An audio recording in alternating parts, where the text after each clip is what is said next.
Assalamualaikum warahmatullahi wabarakatuh.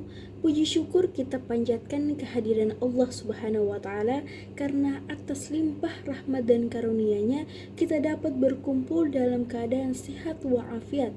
Tak lupa salawat serta salam semoga selalu tercurah kepada junjungan kita Nabi Muhammad SAW yang telah membawa kita dari zaman kegelapan menuju zaman terang benderang seperti saat ini.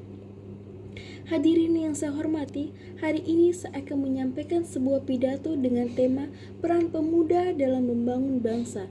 Tema ini sangat penting dan relevan karena masa depan bangsa ini, bangsa Indonesia, berada di tangan kita para pemuda, di tangan kita semua. Kita tentu masih ingat semboyan terkenal dari Bung Karno, beri aku 1000 orang tua, niscaya akan kucabut semeru dari akarnya. Beri aku 10 pemuda, niscaya akan kuguncang dunia.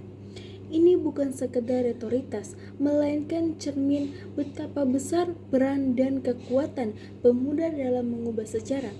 Hadirin sekalian, pemuda bukan hanya usia muda, pemuda adalah semangat, pemuda adalah harapan. Dalam sejarah bangsa kita, para pemuda sangatlah nyata.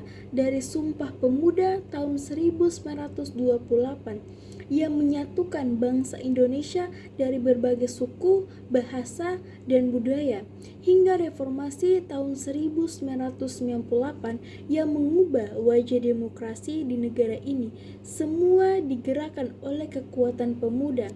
Namun, tantangan kita hari ini berbeda. Kita hidup di era globalisasi, di era digital, di era media sosial. Informasi begitu cepat, namun kadang tak terkendali. Pemuda hari ini tidak hanya dituntut secara akademis, tapi juga bijak dalam bersikap, cerdas secara emosional dan spiritual. Hadirin yang saya cinta, lalu apa yang bisa kita lakukan sebagai pemuda? Pertama, meningkatkan kualitas diri.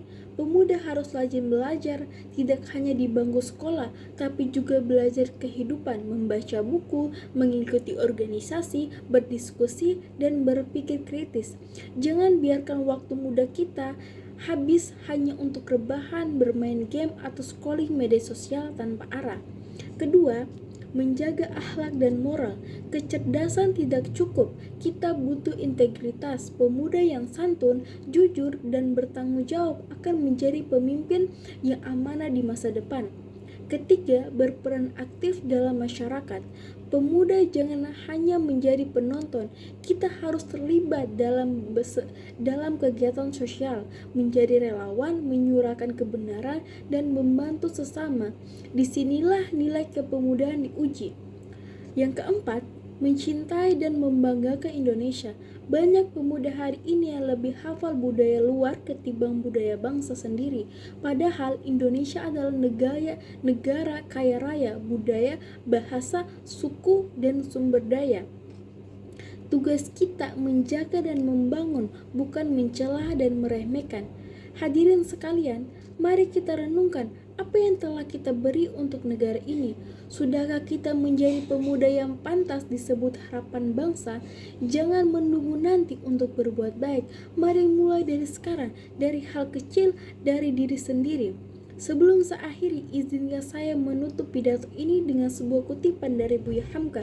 Pemuda yang kuat bukan hanya banyak bicara, tetapi yang banyak bekerja dan membawa manfaat bagi sekitar. Semoga kita semua termasuk pemuda dan pemudi yang membawa cahaya bukan hanya untuk diri sendiri, tapi juga untuk bangsa dan agama.